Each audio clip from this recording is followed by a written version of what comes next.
청주 부동산 시장은 지방광역시를 통틀어서 가장 많이 상승한 지역으로 꼽히는데요. 2019년부터 시작된 상승세는 2022년까지 이어졌습니다.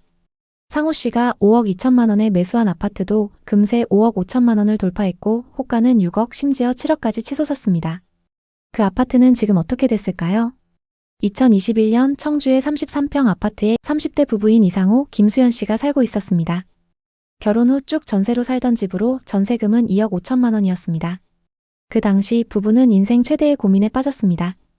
부부 동반 모임 자리에서 들려오는 부동산 투자 성공담, 특히 분양권이나 아파트 갭 투자로 큰돈을 번 사례들은 그들의 마음을 점점 더 흔들었습니다. 얼마 안 들어갔는데 수익률이 대박이야.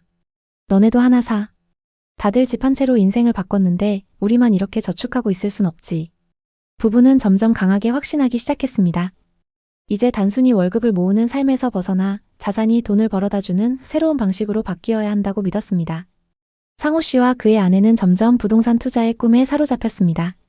부부는 매일 저녁 퇴근 후 소파에 나란히 앉아 유튜브를 켜고 부동산 채널을 보며 시간을 보냈습니다. 화면 속 전문가들은 청주시의 미래를 장밋빛으로 그리며 지금이 기회입니다 라고 했죠. 뉴스와 온라인 커뮤니티는 부동산 폭등 같은 헤드라인으로 거의 도배가 됐습니다. 청주시는 개발 호재가 끊이지 않는 곳이었고 일자리와 도심 개발로 많이 주목받았습니다. 부부는 부동산에 대해 깊이 공부하며 꿈을 키워갔습니다. 상호 씨는 이러다 우리만 뒤처지는 거 아니냐며 열정적으로 투자 기회를 찾았고 아내 수연 씨는 신중했지만 점점 남편에게 설득당하기 시작했습니다. 그러던 중 전세 계약 만기가 다가왔고 부동산에 방문했습니다. 중개사에게 시세를 물어보고 부부는 큰 고민에 빠졌는데요. 전세 시세가 너무 올라서 매매 가격과 큰 차이가 안 났기 때문입니다. 당시 살고 있던 아파트의 33평 매매 시세는 5억 2천만 원, 전세 시세가 4억이었습니다. 부부는 모아둔 현금과 대출을 합치면 전세를 구할 수 있었지만 여기서 고민이 시작되었습니다. 청주는 앞으로도 개발이 계속될 것이고 집값도 오를 텐데 전세와 매매 가격 차이가 1억 2천만 원밖에 안 나면 지금 사는 게 좋을 것 같았죠. 중개사는 말했습니다. 이 돈 주고 전세 사시는 것보단 매매로 사두시면 돈도 벌고 좋죠. 이번 기회에 내 집 마련하시죠. 아내 수연 씨는 집을 사본 경험이 없어 망설였습니다. 혹시 지금 너무 비싼 거 아니야? 그녀는 조심스럽게 물었지만 상호 씨는 단호했습니다. 지금 안 사면 우리만 바보 되는 거야. 청주는 절대로 망할 리 없어. 그는 확신에 가득 찼습니다. 부부는 밤늦게까지 이야기를 나누며 계획을 세웠고 결국 큰 결정을 내렸습니다. 전세를 구하는 대신 내 집 마련에 도전하기로 한 것입니다. 그들의 자산은 현금 1억 4천만 원, 신용대출 2천만 원, 그리고 부모님께 받은 3천만 원으로 총 1억 9천만 원이었습니다. 이 돈을 바탕으로 부부는 전세로 거주하던 청주시 청원구의 아파트를 매수하기로 했습니다. 매매가는 5억 2천만 원. 모자란 3억 3천만 원은 담보대출로 충당하기로 했습니다. 서류를 준비하고 계약서를 쓰는 날 수연 씨는 손이 떨렸지만 상호 씨는 미소를 지으며 이제 우리도 집주인이야 라며 이제 자기만 믿으라고 했습니다. 2021년 말 그들의 기대는 현실이 되는 듯 했습니다. 매수한 아파트의 시세는 5억 5천만 원을 돌파했고 호가는 6억 심지어 7억까지 치솟았습니다. 부부는 8억까지 오르면 팔기로 하고 행복한 나날을 보냈습니다. 그들은 아이를 위한 학군 좋은 동네로 이사하거나 남은 돈으로 부동산 투자를 하나 더 해볼 계획을 세웠습니다. 모든 것이 완벽해 보였습니다. 당시에는 모임 자리에서도 부동산 이야기가 한창이었습니다. 부부는 청주 아파트를 매수한 이야기를 했죠. 그랬더니 한 지인이 말했습니다. 청주 부동산 핫하더라고. 그래서 나도 알아봤거든.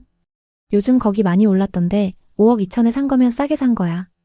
고층을 7억 불러서 도저히 엄두가 안 나더라. 좋은 가격에 산 것 같아서 기분이 너무 좋았습니다. 부동산에서는 7억 이상까지도 간다던데 두고 보면 알겠지. 시세가 많이 올랐기도 하고 담보대출 이자도 적었기 때문에 저축은커녕 씀씀이가 커졌죠. 평소에 하지 못했던 여가 생활을 즐기기 시작했습니다. 돈은 이렇게 버는 거였어. 지금이라도 투자해서 다행이다. 그렇게 행복한 나날을 보내고 있었습니다. 하지만 2022년 중순부터 청주시 부동산 시장에 먹구름이 들이우기 시작했습니다. 정부의 대출 규제와 금리 인상이 이어지며 시장이 급격히 얼어붙었습니다. 한때 하늘을 찌를 듯했던 집값은 순식간에 곤두박질 쳤습니다. 아파트의 매물은 쌓여갔고 가격은 4억 원, 급기야 3억 5천만 원까지 떨어졌습니다. 5억 7천만 원에 샀던 집이 2억 이상 하락한 것입니다.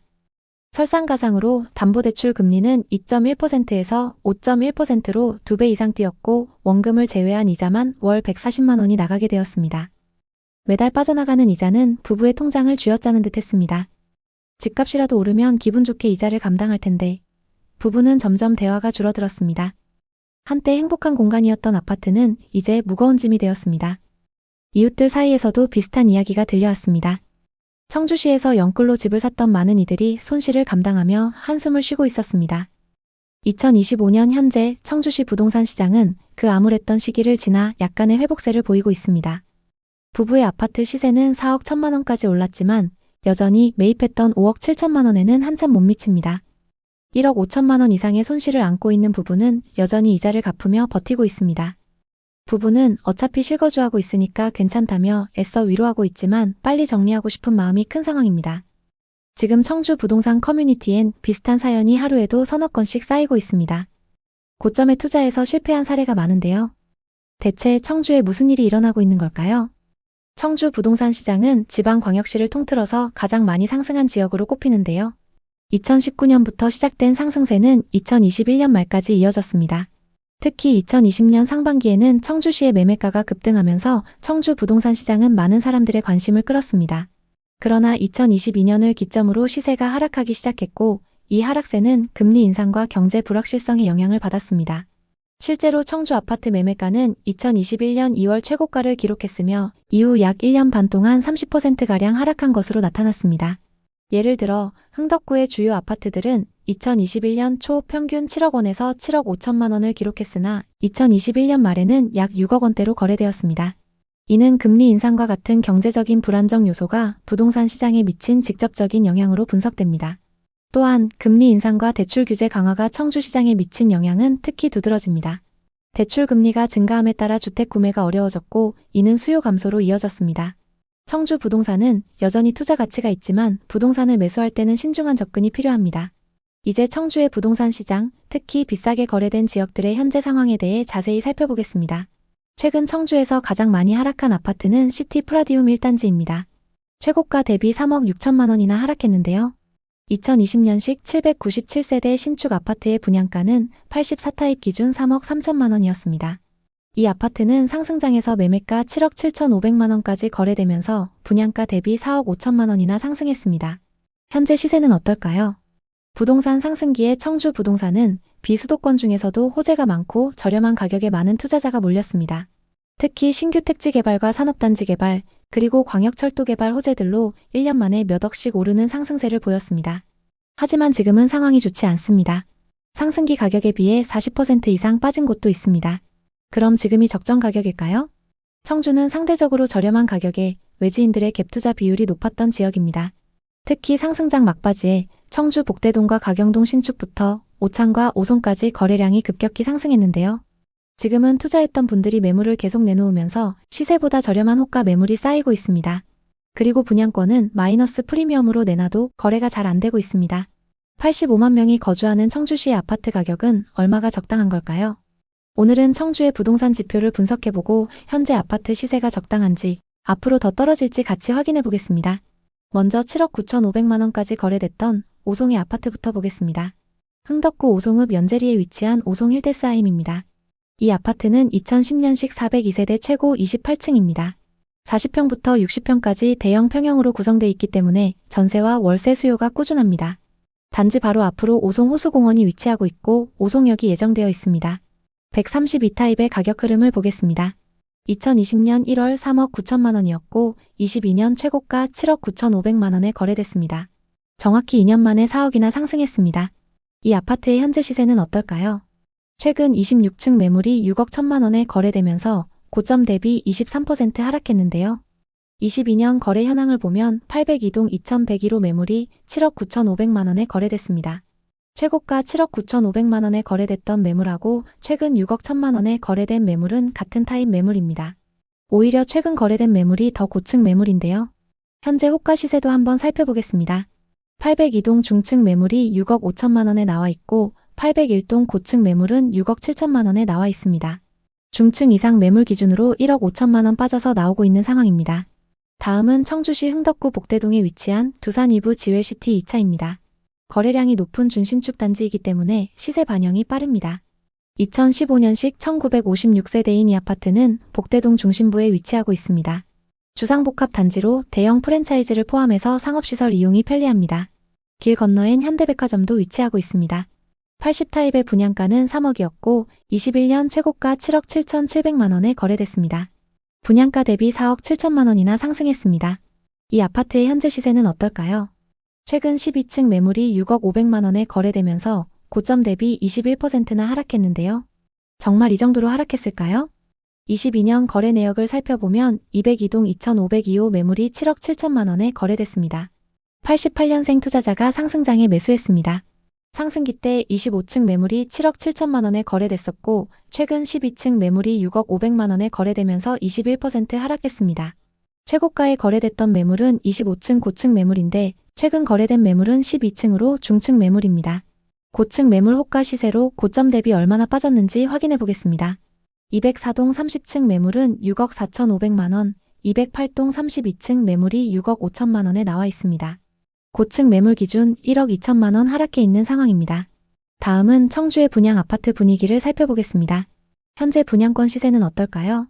청주 오송에 위치한 오송역 힐스테이트입니다. 지역주택조합 단지로 59타입 기준 조합원 분양가가 3억 중반선에 공급됐는데요. 현재 분양권 시세는 어떨까요? 현재 매매로 나와 있는 매물 중에는 마이너스 3천만 원까지 떨어져서 나오는 마피 매물도 있습니다. 현재 마이너스 P가 가장 크게 붙은 매물은 114동 저층 매물인데요. 분양가 3억 3,090만 원에서 3천만 원이 떨어져서 나와 있습니다. 이 아파트의 입주는 26년 하반기로 예정되어 있습니다. 다음은 최고 경쟁률 60대 1을 넘었던 월명공원 한라비발디 온더파크입니다. 84타입 평균 분양가는 4억이었습니다. 이 아파트는 874세대로 26년 상반기 입주 예정입니다. 현재 분양가보다 비싸게 나온 매물도 있고 마피가 붙어서 싸게 나온 매물도 있습니다. 그중 101동 13층 매물은 분양가 3억 9,890만 원에서 마피 1,500만 원이 붙어서 나와 있습니다. 입주 시기가 가까워지면서 프리미엄 금액이 어떻게 변하는지 지켜보시는 게 좋습니다. 다음은 미분양 매물 현황입니다. 청주에는 2020년부터 누적된 미분양 매물이 없었습니다. 2024년 상반기에 증가했지만 적정 수준을 유지했고 현재도 마찬가지입니다. 그럼 공급은 어떨까요? 청주에는 지금까지 수요에 비해서 공급 물량이 많았습니다. 특히 2023년과 24년에 수요보다 2배 많은 신축 아파트가 공급됐는데요. 2026년과 27년에도 많은 공급 물량이 예정되어 있기 때문에 구축 전세 가격이 흔들릴 가능성이 있습니다. 전세와 매매 가격 지수를 살펴보면 청주 모든 지역에서 전세 가격 상승폭이 눈에 띄는데요. 매매 지수는 하락과 보합세가 계속되면서 좀처럼 반등의 기미가 안 보이지만 전세 지수는 매매 지수와 다르게 그 상승폭이 계속 커지고 있습니다. 가격을 점차 회복하고 있는 신축 아파트들의 영향이 큰 상황입니다. 지역에서 상급지 아파트들이 상승세를 타게 되면 그 다음 입지도 자극받을 수 있는데요. 지금 청주에는 시세보다 저렴한 급매물도 나오고 있습니다. 신형 지웰시티 1차와 청주 하트리움 리버파크를 보겠습니다. 현재 고층 매물 중에서 시세보다 저렴하게 나온 매물이 있습니다. 흥덕구 복대동 지웰시티 1차 99타입은 최근 거래 금액이 6억 1천만 원에서 6억 5천만 원입니다. 현재 나와 있는 매물 중에서 101동 4층 매물이 6억에 나와 있어서 시세보다 저렴한 상황입니다. 특히 이 매물은 남동향 매물이고 16개 부동산에 내놨습니다. 보통 이런 경우 급매이기 때문에 호가 시세에서 금액 조율이 가능할 수 있습니다. 그리고 현재 임차인이 보증금 6천만 원, 월세 150만 원에 거주 중이기 때문에 월세를 끼고 투자가 가능합니다. 다음은 상당구 방서동에 위치한 청주 하트리움 리버파크입니다. 이 아파트의 84타입은 최근 거래 금액이 3억 7,500만 원에서 3억 9,500만 원입니다. 현재 105동 4층 매물이 3억 6,500만 원에 나와 있습니다. 현재 35개 부동산에 매물을 내놨고 공실인 상황입니다. 이 매물도 급매일 확률이 높기 때문에 호가에서 금액 조율이 가능할 수 있습니다. 지금 청주의 아파트를 보고 계신다면 앞서 소개해드린 매물들도 같이 검토해보시면 좋을 것 같습니다. 청주에 관심 있는 분들에게 도움이 됐으면 좋겠네요. 오늘도 영상 봐주셔서 감사합니다. 항상 여러분의 성공적인 투자를 응원하겠습니다. 오늘 영상이 도움되셨다면 구독, 좋아요 부탁드립니다. 감사합니다. 거래 금액은 6억, 급기야 5억 8천만 원까지 떨어졌습니다. 9억에 산 집이 3억 2천만 원이나 하락한 거죠. 부부는 떨어진 집값을 보며 너무 충격받았지만 그게 전부가 아니었습니다. 전세 만기가 다가온 2023년 어느 날 21년에 계약했던 전세입자에게 연락이 왔습니다. 전세금을 돌려달라는 거였는데요. 대체 부부에게 무슨 일이 일어난 걸까요? 지난 상승장 박병환님 부부는 인천 송도의 전셋집에서 신혼생활을 하고 있었습니다. 이때 아내 소미님은 전세 연장 대신 매매를 하고 싶었습니다. 그 많은 집 중에 내 집 하나 없다는 게 너무 불안했죠. 당시 인터넷 커뮤니티와 유튜브 뉴스는 매일 부동산 투자 이야기로 도배됐습니다. 지금이 마지막 기회다. 수도권 부동산은 사두기만 하면 무조건 오른다. 이런 말들이 곳곳에서 나왔죠. 그때 소미님은 당시 살고 있던 송도의 아파트들이 오를 게 보였습니다. 집값은 서울의 반값인데 신축인데다가 앞으로 교통 호재가 있어서 안 사면 후회할 것 같았죠.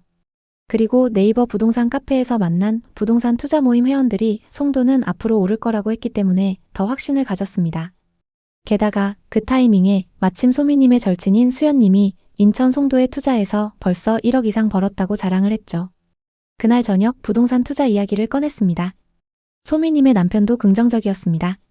왜냐하면 부동산 투자로 돈을 벌었다는 직장 동료들이 많았기 때문인데요. 하지만 부부의 가장 큰 문제는 자본이었습니다.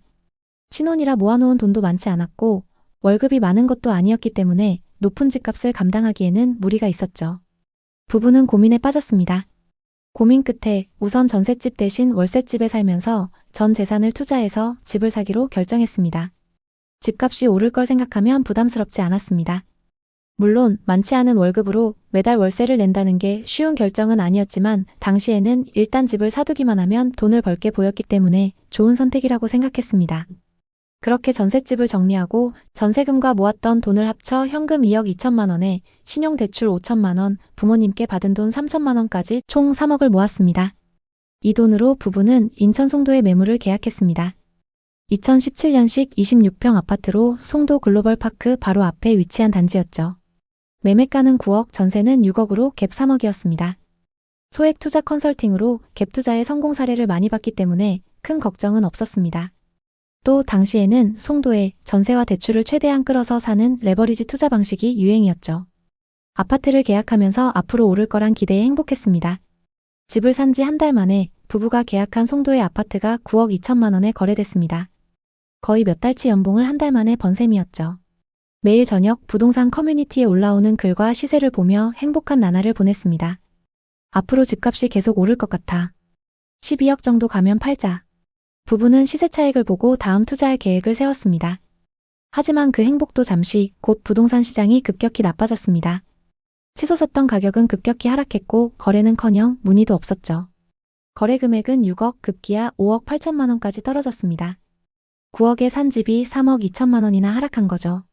떨어진 집값을 보며 너무 충격받았지만 그게 전부가 아니었습니다. 전세 만기가 다가온 2023년 어느 날 21년에 계약했던 전세입자에게 연락이 왔습니다.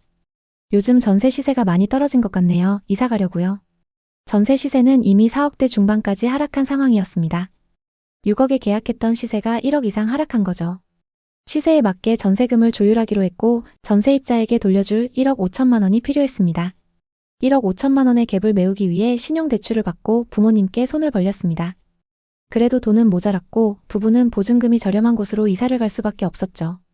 그마저도 시간에 쫓겨 마음에 드는 집을 고를 여유가 없었습니다. 겨우겨우 새로운 집을 구했고 보증금과 빌렸던 돈들을 합쳐 전세 재계약을 진행했습니다. 2025년 6월 현재 해당 아파트의 거래 금액은 7억입니다. 아직도 2억가량 손해 중이기 때문에 매도할 수도 없는 상황입니다. 고점에 송도 아파트를 갭 투자했던 부부의 실제 사례였는데요. 이 사례 말고도 지금 송도에는 고점에 투자해서 크게 손해를 본 분들이 많이 있습니다. 대체 인천 송도에는 무슨 일이 일어나고 있는 걸까요? 송도는 저금리 시절 신도시 인프라와 개발 호재로 폭등을 경험했지만 2025년 현재 극심한 하락세로 투자자들을 혼란에 빠뜨리고 있습니다. 최고가에 거래됐던 거래 사례를 살펴보겠습니다. 송도 더샵퍼스트월드는 송도의 핵심 입지인 센트럴파크에 자리 잡은 대단지입니다. 이 아파트는 전용 84타입이 과거 최고가 11억 5천만 원에 거래되었으나 2025년 2월에는 7억 원 수준으로 약 40% 하락했습니다. 특히 입주를 앞둔 단지들에서는 마이너스 프리미엄 매물도 쌓이고 있습니다. 예를 들어 힐스테이트 레이크 송도 4차의 경우 분양가보다 5천만 원에서 8천만 원 낮은 가격에 분양권이 나오고 있는데요. 이마저도 거래가 잘 안 되고 있습니다. 송도의 부동산 시장이 이렇게 극단적으로 하락하는 이유는 무엇일까요? 송도국제도시는 최근 몇 년간 대규모 입주가 이어졌습니다. 인천시 주택 공급 통계에 따르면 2023년 5만 가구가 입주했으며 2024년 34,000가구, 2025년 24,000가구가 추가 입주 예정입니다. 이른바 물량 폭탄으로 인해 매물이 시장에 쌓이며 가격 하락 압력이 커졌습니다. 특히 신규 아파트 입주로 전세 매물이 늘어나면서 집주인들이 보증금을 낮추고 이는 매매가 하락으로 이어졌습니다. 또 GTX 노선은 송도의 주요 교통호재로 꼽혔습니다. 송도를 서울과 빠르게 연결해 접근성을 높일 것으로 기대되었으나 착공 지연으로 투자자들의 실망 매물이 늘어났습니다. 2021년까지만 해도 GTX 호재로 투자 수요가 몰렸지만 공사 지연과 함께 기대감이 꺾이며 가격 조정이 가속화되었습니다. 사실 2020년, 2021년 송도 부동산 급등의 주요 원인은 서울의 강력한 부동산 규제에 따른 풍선 효과였습니다. 서울의 대출 및 세금 규제로 투자자들이 상대적으로 규제가 덜한 송도로 몰리며 집값이 치솟았습니다. 그러나 2023년 이후 정부가 서울의 부동산 규제를 완화하면서 투자 자금이 다시 서울로 이동했습니다. 특히 강남 3구와 마포, 용산 등 서울 핵심 지역이 반등세를 보이자 송도의 투자 매력도가 상대적으로 하락했습니다. 송도의 또 다른 하락 사례들을 살펴보겠습니다. 2025년 3월 송도 아메리칸타운 아이파크 전용 84타입은 7억 8,500만 원에 거래되었습니다. 이는 직전 최고가인 9억 2,500만 원 대비 1억 4천만 원 하락한 금액입니다. 다음은 송도 풍림 아이원 2단지입니다. 이 아파트 전용 84타입은 2025년 3월 6억 700만 원에 거래되었으나 2025년 4월 5억 4천만 원에 거래되며 다시 5억대로 내려앉았습니다. 이는 2021년 최고가 8억 5천만 원 대비 약 30% 하락한 수치입니다. 이처럼 송도 아파트는 2020년, 2021년 저금리 시절 10억에서 13억대를 기록했던 국민평형이 2022년 이후 급락하며 5억에서 7억대까지 떨어졌습니다. 일부 단지는 최고가 대비 50% 이상 하락하며 투자자들에게 큰 충격을 주고 있습니다. 네이버 부동산과 부동산 플랫폼 아실에 따르면 현재 송도의 아파트 매물은 2024년 대비 약 25% 증가하며 매물 누적 현상이 심화되고 있습니다. 송도의 전세가율은 2021년 7-80%에서 2025년 5-60%로 하락했습니다. 전세 수요가 줄고 신규 입주 물량으로 전세 매물이 늘어나면서 전세 가격도 동반 하락했습니다. 일부 신규 단지에서는 분양가보다 낮은 가격에 거래되는 마이너스 프리미엄 사례가 속출하며 신규 분양 시장에도 악영향을 미치고 있습니다. 송도 내에서도 지역별 양극화가 뚜렷합니다. 1에서 4공구, 즉 센트럴파크나 국제업무지구와 같이 인프라가 잘 갖춰진 지역은 상대적으로 하락폭이 작거나 소폭 반등 사례가 나타납니다.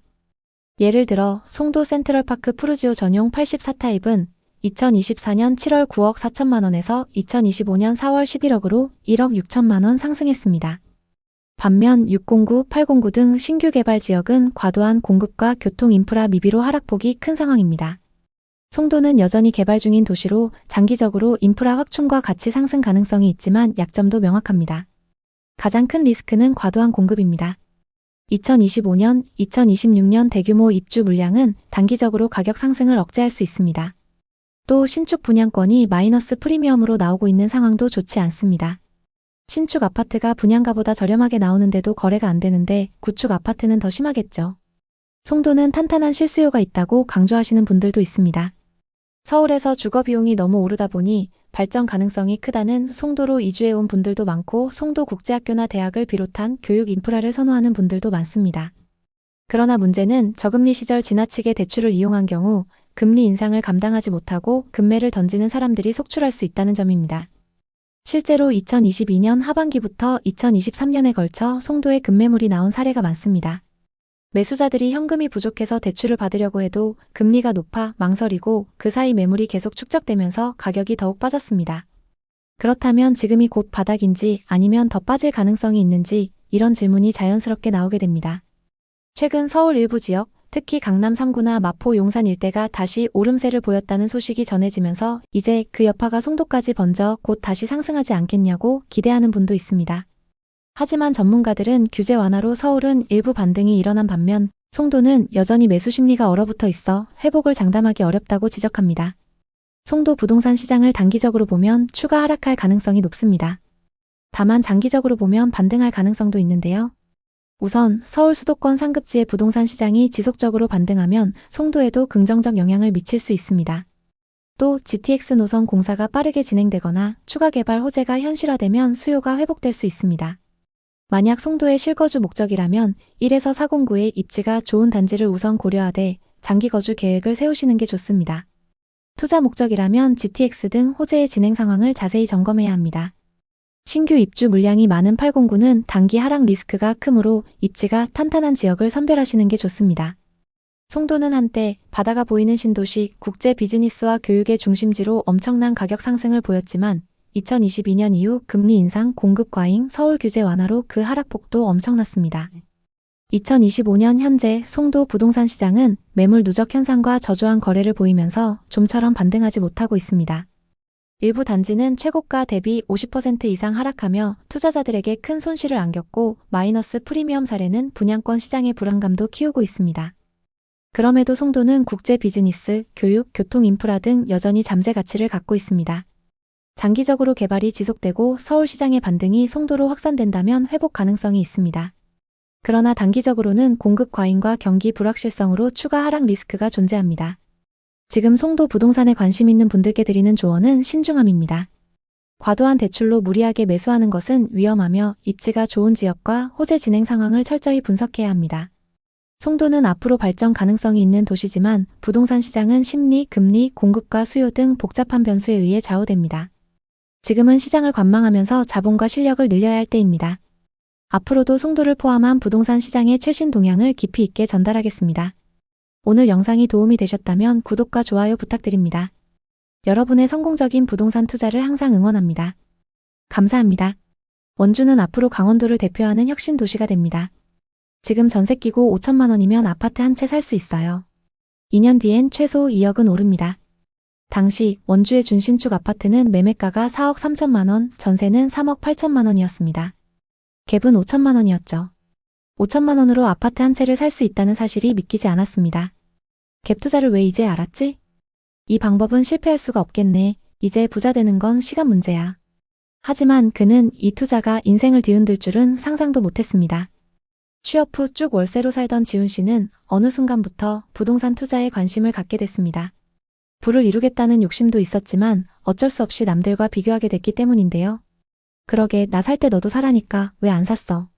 아냐, 아직 늦지 않았어. 지금이라도 사. 다들 부동산 투자로 몇 억씩 벌었는데 나만 이렇게 뒤처질 순 없지.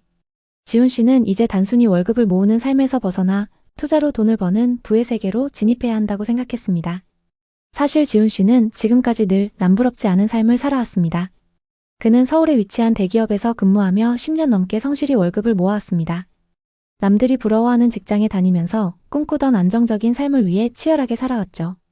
그 덕에 친구들보다 많은 연봉을 받았고 모은 돈도 꽤 많았습니다. 오피스텔 월세 말고는 전부 다 적금을 해두었기 때문이죠. 하지만 최근 들어 그의 마음속에는 점점 뒤처진다는 불안감이 자리 잡기 시작했습니다. 대학 동기들과의 술자리에서 들려오는 부동산 이야기. 특히 서울에 사는 친구들 이야기를 들을 때마다 묘한 기분이 들었습니다. 예전에는 그냥 평범한 친구들이었는데 점점 격차가 벌어지는 느낌이 들었던 거죠. 또 지방에 투자해서 꽤 많이 돈을 번 친구도 있었죠. 이런 부동산 투자 성공담들은 그의 마음을 점점 더 흔들었습니다. 다들 부동산 투자로 인생을 바꿨는데 나만 이렇게 저축하고 있을 순 없지. 지훈 씨는 점점 부동산 투자에 관심을 갖게 됐습니다. 그러던 어느 날 서울에서 열린 부동산 재테크 특강에 참석했습니다. 당시에는 재테크 특강이 주말마다 열리던 시기였습니다. 그만큼 많은 사람들이 부동산에 관심을 가졌죠. 부동산 개발 회사에서 주최하는 특강이었고 강사는 부동산 분야 전문가들이었죠. 서울 1시간 거리 수도권 근교 아파트가 기회입니다. 라는 PPT 화면이 눈에 들어왔고 강사는 말했습니다. 지금이 갭 투자의 마지막 기회. GTX 도로 확장, 이건 절대 놓쳐선 안 됩니다. 지훈 씨는 서울 강남의 오피스텔에서 매달 월급의 70% 이상을 저축했기 때문에 시드머니가 꽤 있었습니다. 하지만 서울 아파트 가격은 이미 그의 월급으로는 꿈도 꾸기 어려운 수준이었죠. 이대로라면 평생 집 한 채 못 사겠구나 라는 불안이 그의 마음을 짓눌렀습니다. 그러던 중 부동산 강사의 말 한마디가 그의 투자 심리를 자극했습니다.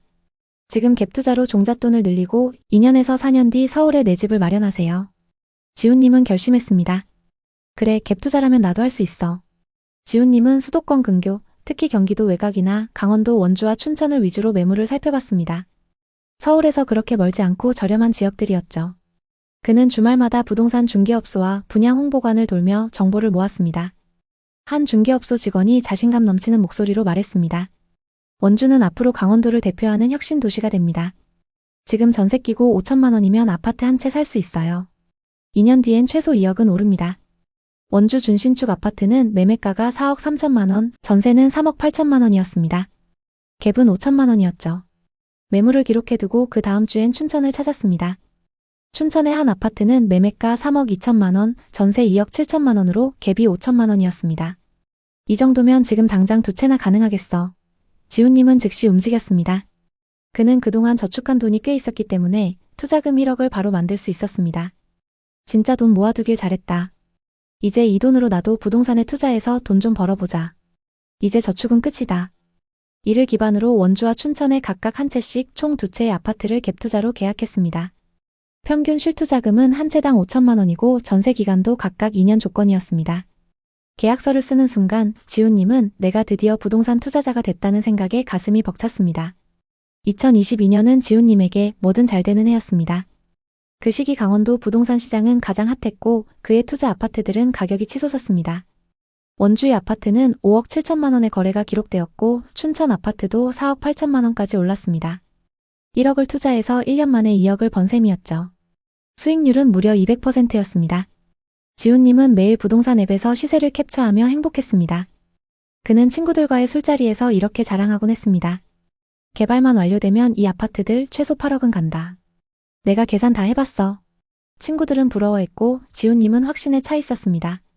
다음 계획은 이 아파트들로 시세차익 4억을 만들고 서울 강북에 30평대 아파트를 살 거야. 마치 부동산 고수가 된 것 같은 느낌이었고 심지어 유튜브 채널을 열어 투자 노하우를 공유할까 고민하기도 했습니다. 하지만 어느 순간 금리 인상으로 전세와 매매 금액이 동반 하락하기 시작했습니다. 전세 대신 월세가 늘어났고 그에 따라 지훈님이 계약한 아파트들의 전세 시세도 급락했습니다. 원주 아파트의 전세입자가 전세금 5천만 원을 낮춰달라고 요구했고 춘천 아파트는 세세입자를 찾는데 2달이 걸렸습니다. 고금리 대출로 5천만 원을 겨우 구해 원주 아파트는 전세 재계약을 진행했지만 춘천 아파트는 공실 위기가 다가왔습니다. 아파트를 담보로 대출을 받으려고 했지만 대출 규제에 막혀 대출이 불가능했습니다. 전세를 월세로 전환하려 했지만 월세 수요도 미미했습니다. 하는 수 없이 매입한 가격에라도 처분하려고 했죠. 하지만 3억 2천만 원에 매수한 아파트 가격은 2억 9천만 원까지 떨어져 있었습니다. 지훈님은 답답한 마음에 부동산에 방문했습니다. 중개사가 말하길. 급매로 내놔도 전화 한 통 오지 않아요. 지금 춘천은 매수자가 거의 없어요. 파시려면 호가를 더 낮춰야 할지도 모릅니다.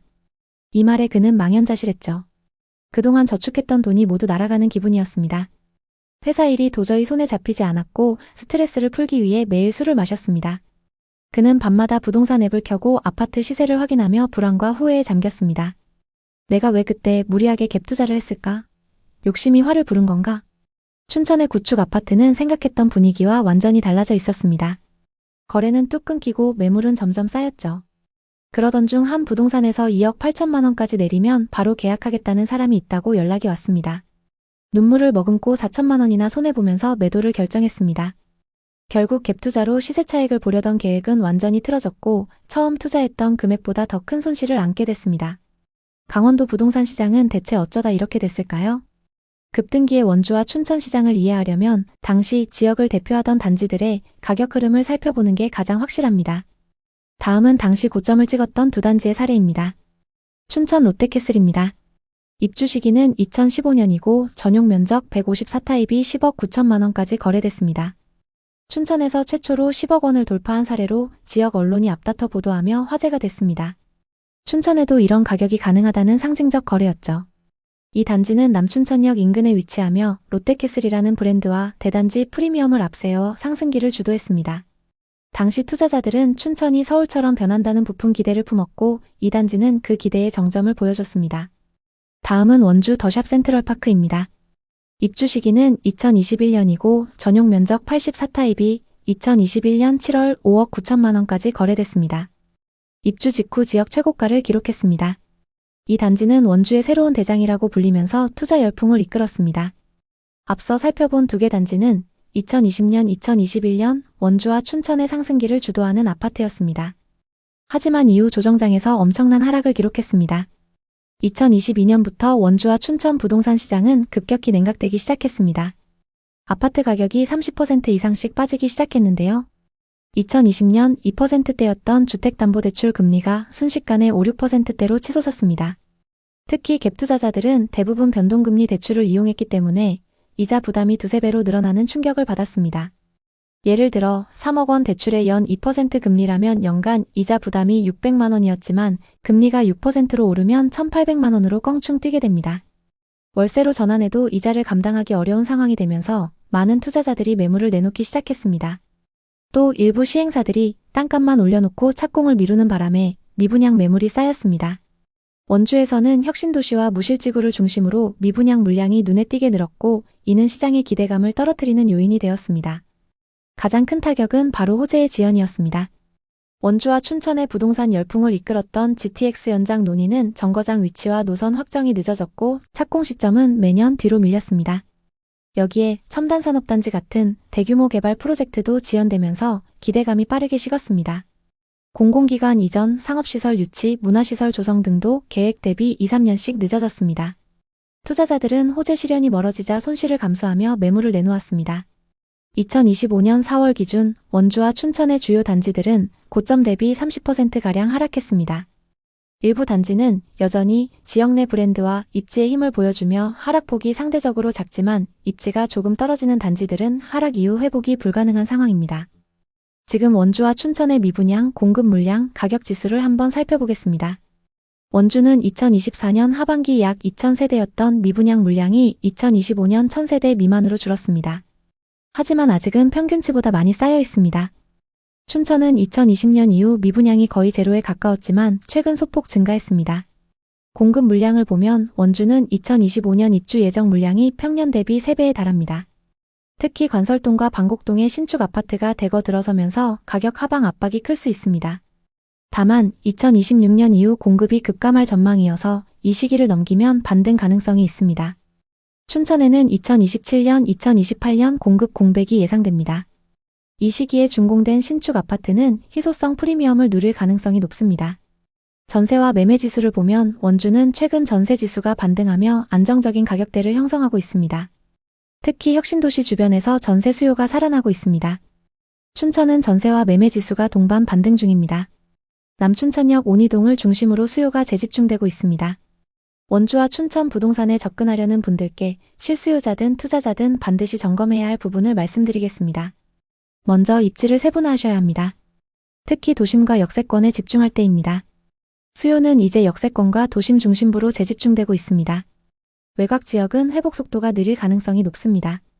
춘천은 남춘천역 주변, 원주는 혁신도시와 원주역 인근 단지를 우선 검토하세요.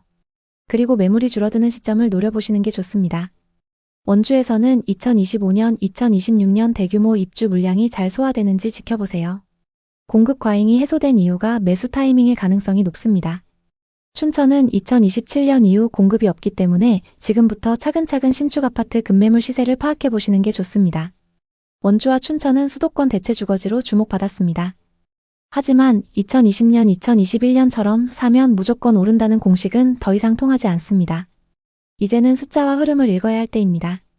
현재 금리 안정화와 전세지수 반등으로 저점이 형성되고 있지만 급격한 상승은 어렵습니다. 다만 원주는 2026년 이후 공급 해소로 안정화 가능성이 높고 춘천은 2027년 공급 공백 구간에서 신축 프리미엄이 부각될 수 있습니다. 또 GTX 개통 여부가 핵심입니다.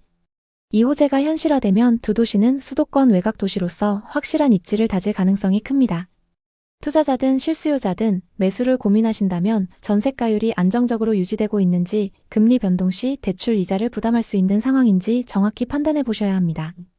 강원권 부동산은 이제 호재를 기대하면서 단기간의 수익을 노리기보다는 장기적인 관점으로 충분한 리스크를 고려해야 하는 투자처입니다. 또 원주와 춘천 부동산은 단기적인 호재나 뉴스에 가격이 많이 휘둘리고 있습니다. 이 지역들의 하락 사례는 홍보성 광고와 가짜 뉴스를 구분하고 시장의 흐름을 분석하는 것이 얼마나 중요한지를 보여줍니다. 결론적으로 강원도 원주와 춘천의 부동산 시장은 당분간 하락이나 보합세를 이어갈 가능성이 크기 때문에 시장 변화가 나타나는 시점을 차분히 기다리는 것이 좋을 것 같습니다. 기다리시면서 관심 있는 단지의 시세 변화를 계속 살펴보시는 걸 추천드립니다. 원주와 춘천 부동산에 관심 있는 분들에게 도움이 됐으면 좋겠네요. 앞으로도 강원도를 포함한 부동산 시장의 최신 흐름을 빠르고 정확하게 전달하겠습니다. 오늘 영상이 도움이 되셨다면 구독과 좋아요 부탁드립니다. 여러분의 성공적인 부동산 투자를 항상 응원합니다. 감사합니다. 요즘 거기 호가가 13억이던데 11억 4천만 원에 산 거면 싸게 잘 샀네. 너무 비싸서 난 못 샀어. 그 말에 기분이 좋았던 재우 씨는 밥값도 계산하면서 자랑했습니다. 곧 15억도 간다던데 가보면 알겠지. 투자한 자산이 늘어나는 걸 보면서 자신감이 더 붙었고 사업도 더 크게 확장했습니다. 하지만 그렇게 시간이 흘러 어느 날 아파트 시세를 보고 너무 깜짝 놀랐습니다. 예상과 달리 가격이 크게 하락했던 건데요. 11억 4천만 원에 매수했던 아파트가 7억 5천만 원까지 떨어져 있었습니다. 2년 만에 무려 4억의 손실을 기록했습니다. 대체 그가 산 아파트는 어디이고 왜 이렇게 됐을까요? 정재우 씨는 부산 해운대에서 납품회사를 운영하는 사장님이었습니다. 10명의 직원을 이끄는 회사는 지역에서 제법 알려져 있었고 연매출도 안정적이었습니다. 내가 이렇게 사업을 키웠으니 이제 투자를 좀 해야지. 그동안 쌓아온 자본금을 어떻게 굴릴지 고민이 시작됐습니다. 은행 예금은 이자가 너무 적어 매력이 없었고 주식은 변동성이 커서 손대기 망설여졌죠. 그러던 어느 날 모임에서 우연히 부동산 투자로 큰 돈을 벌었다는 지인의 이야기를 들었습니다. 물건을 납품하는 일식집의 사장님이었는데 5억을 투자해서 수익률 50%를 달성했다는 말을 들었던 거죠. 그 순간 재우 씨의 머릿속에 바로 이거다 라는 생각이 들었습니다. 특히 당시 부자들이 많이 몰린다는 오션뷰 아파트가 그의 마음을 사로잡았습니다. 오션뷰 신축 아파트의 삶 그리고 자산 가치까지 오르면 얼마나 좋을까? 그는 부동산 투자에 대해 아는 건 많지 않았지만 사업에서 성공한 경험이 자신감을 키워줬습니다. 내가 돈 버는 방법을 알고 있으니 부동산 투자도 어렵지 않을 거야. 그는 그렇게 믿었습니다. 하지만 이 자신감이 그의 발목을 잡을 줄은 그땐 몰랐죠. 어느 토요일 저녁 재우 씨는 사업가 모임에 나갔습니다. 오랜만에 만난 지인들과 술잔을 기울이며 이런저런 이야기를 나누던 중 한 대표가 자신만만하게 말을 꺼냈죠. 요즘 마린시티 쪽 부동산이 핫해요. 서울에서까지 와서 사더라고요. 저도 그쪽에 투자해서 2년 만에 3억 정도 번 것 같네요.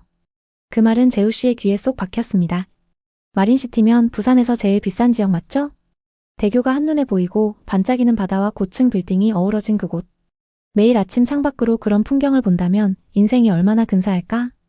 게다가 집값이 오르면 돈까지 벌 수 있다니 놓칠 수 없는 기회 같았어요. 집에 돌아온 재우 씨는 바로 유튜브를 켰습니다. 마린시티 부동산, 부산 오션뷰 아파트 투자 이런 키워드로 검색하자 화려한 영상들이 줄줄이 나왔죠. 유리창에 비친 푸른 바다, 럭셔리한 아파트 로비, 고급스러운 인테리어. 영상 속 자막은 더 자극적이었어요. 지금이 마지막 기회. 마린시티, 부산의 강남. 재우 씨는 영상을 볼수록 더 빠져들었습니다. 이거야. 이거면 내 인생도 한 단계 업그레이드 되는 거야. 그는 밤늦도록 부동산 관련 블로그를 읽고 유튜버들이 추천하는 투자 지역을 메모했어요. 마린시티 아파트는 부산의 랜드마크로 서울은 물론 외국인 투자자까지 몰리고 있다는 이야기가 많았죠. 재우 씨는 점점 확신에 차올랐습니다. 부산 바다가 보이는 집은 다르다니까. 이건 실패할 수가 없어. 그 주 주말 재우 씨는 서둘러 마린시티 근처 부동산으로 향했습니다. 부동산엔 다양한 매물 리스트가 있었습니다. 중개사는 재우 씨를 보자마자 친절하게 매물을 소개했습니다. 마린시티는 신축 아파트도 좋지만 구축을 사두시면 더 투자 가치가 있습니다. 곧 재건축을 하게 되면 저쪽 신축 단지들보다 더 비싸질 거예요. 다른 직원도 자신감 넘치는 목소리로 말했죠.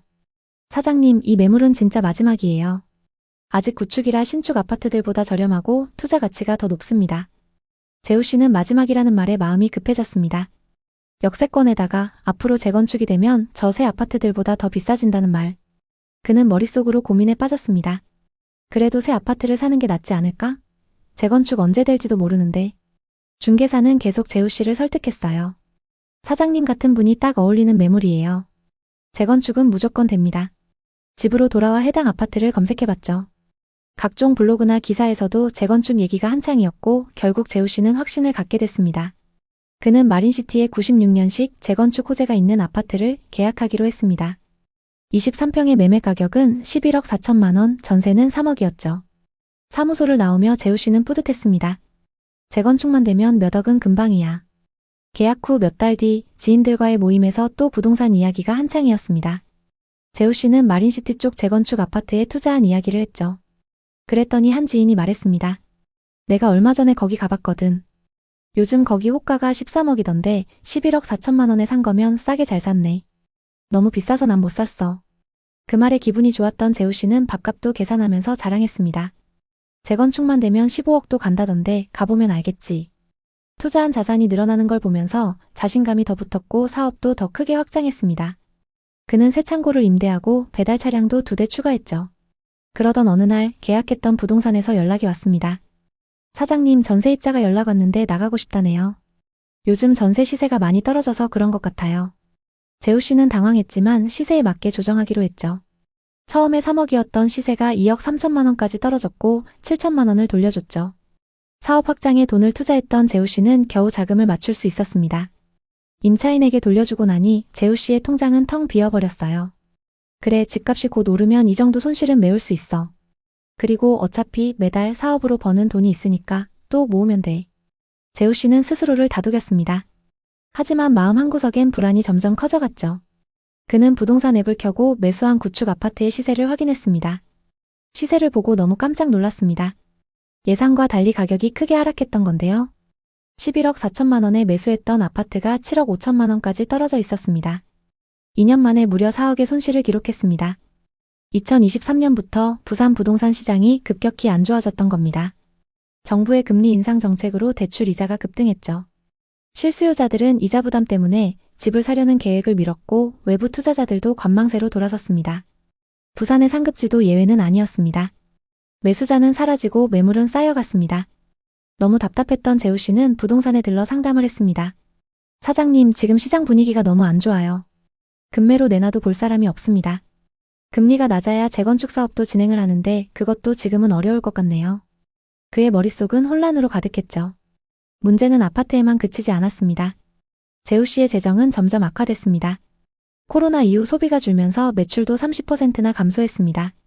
식당들이 주문을 줄이고 마트도 재고를 소진하느라 발주를 미뤘습니다. 직원 월급, 창고 임대료, 차량 유지비까지 겹치니 회사 자금이 바닥을 보이기 시작했습니다.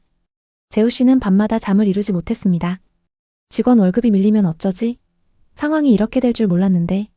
한때 자신감 넘치던 사업가는 이제 초조함과 두려움에 휩싸였습니다. 2025년 초 재우 씨는 더 이상 버틸 수 없었습니다. 우선 늘렸던 사업을 줄이고 재정비해야겠어. 결국 확장했던 창고와 차량을 줄였습니다. 손실이 만만치 않았지만 아파트를 파는 것보다는 유리했기 때문에 어쩔 수 없었습니다. 재우 씨는 통장 잔고를 보며 한숨을 내쉬었습니다. 무리해서 부동산 투자하고 사업을 확장하는 게 아니었는데. 우선 재우 씨는 회사를 다시 일으키는 데 집중했습니다. 새벽 어시장에서 생선을 고르고 오후엔 회계장부를 꼼꼼히 살폈습니다. 밤에는 협력업체를 직접 발굴하며 회사 안정화에 힘썼습니다. 최근 동일 조건의 매물들이 7억 후반, 8억 초반에 나오고 있습니다.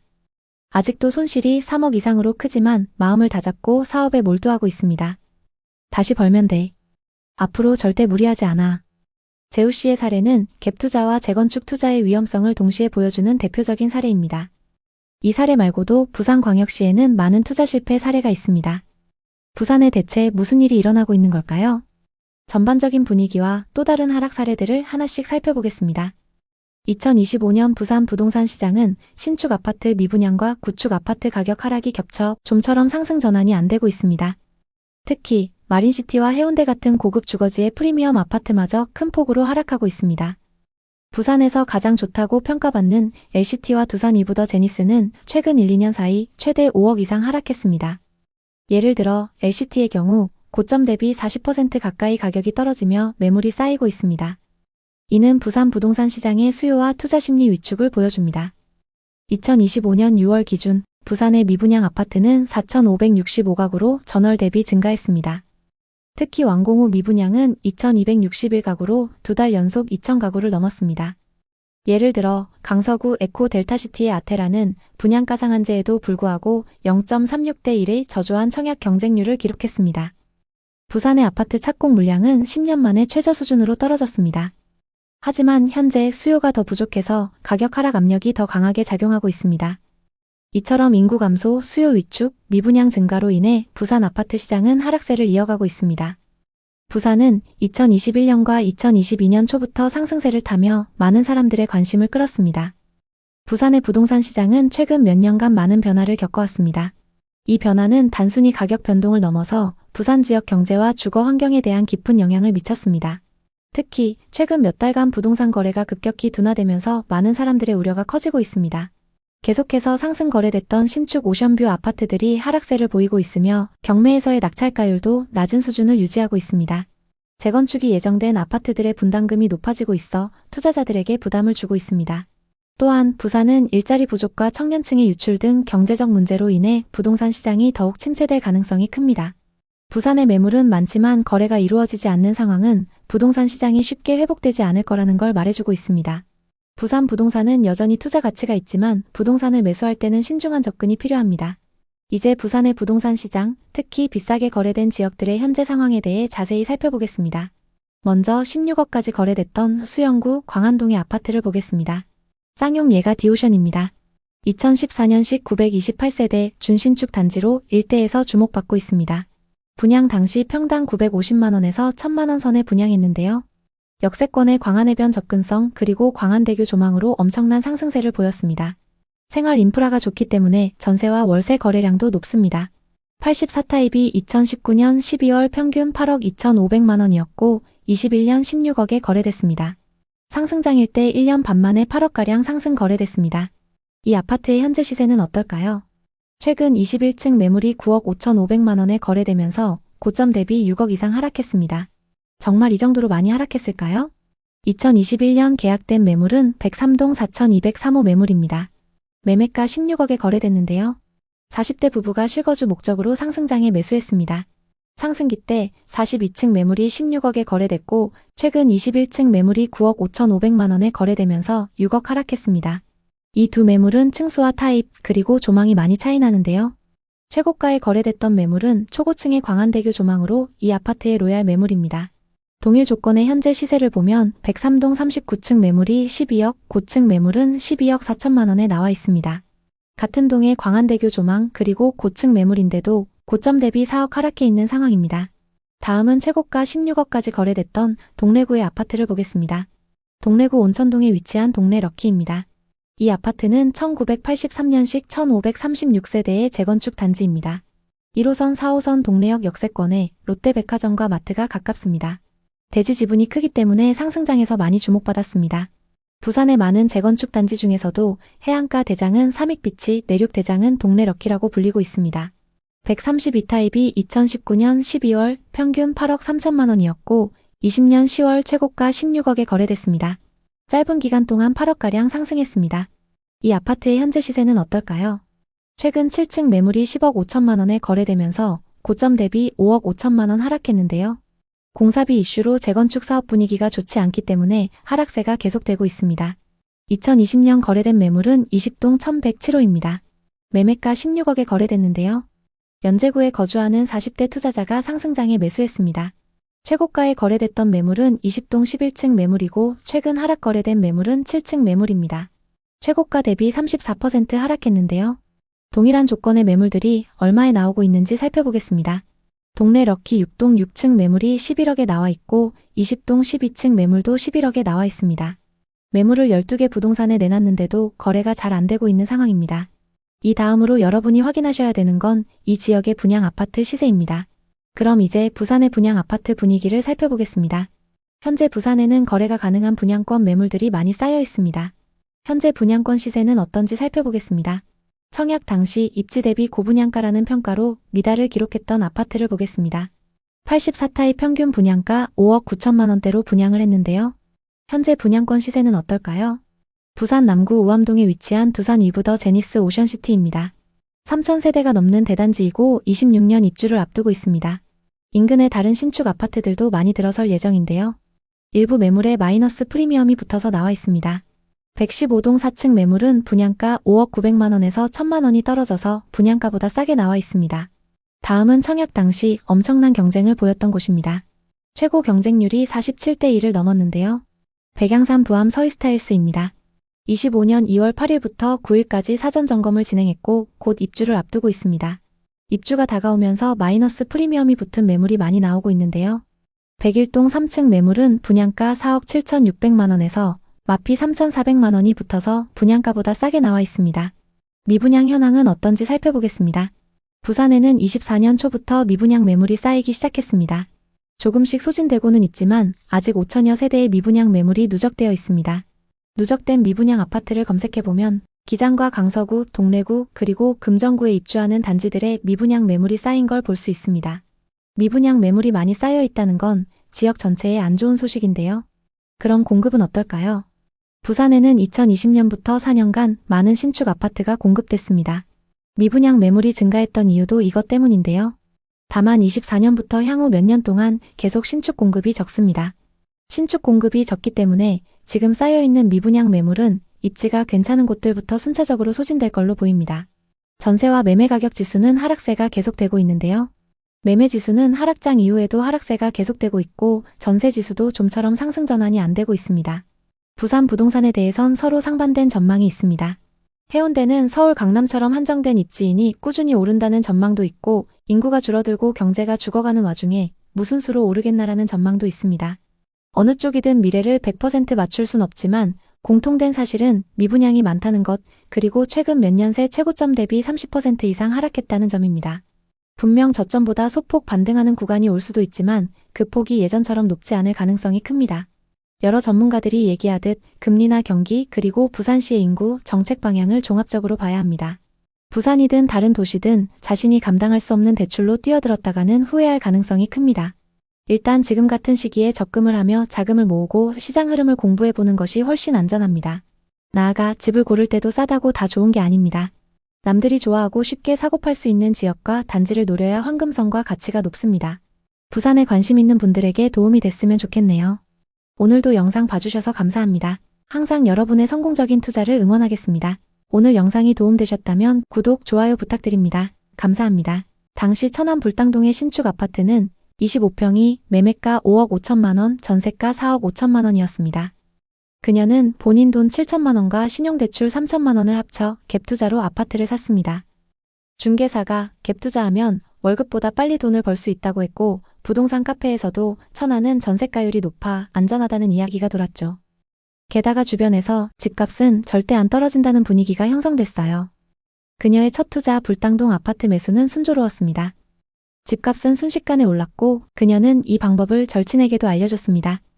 2025년 현재 그들의 투자 결과는 어떨까요? 2021년 초 다현 씨는 직장 동료들과 함께 즐거운 식사 자리를 즐기고 있었습니다. 그녀는 대기업에서 근무하는 6년차 연구원으로 또래보다 높은 연봉을 받으며 안정적인 사회초년 생활을 보냈습니다. 높은 연봉과 성과급을 받으며 차곡차곡 돈을 모으는 그녀의 일상은 안정적이었지만 마음 한구석에는 부동산 투자를 통해 경제적 자유를 얻고 싶다는 꿈이 자리 잡고 있었습니다. 그 전까지만 해도 부동산에 대한 관심이 없었는데 오르는 부동산 가격을 보고 점점 불안해지기 시작했던 거죠. 여러 가지 음식과 커피를 즐기며 동료들의 이야기를 듣던 중 한 동료가 부동산에 투자해 큰 수익을 냈다는 자랑을 늘어놓았습니다.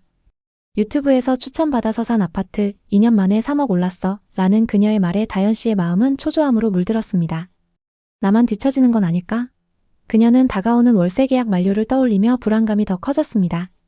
대학 동기나 직장 동료들이 비싼 아파트를 소유하며 자산을 불려가는 모습을 볼 때마다 부러웠죠. 오피스텔에 혼자 사는 다현님은 생활은 편리했지만 집이 없다는 불안정함은 그녀를 늘 불편하게 했습니다. 나도 언젠가 내 집을 마련해야지. 그러던 어느 날 유튜브 영상을 보게 됐죠.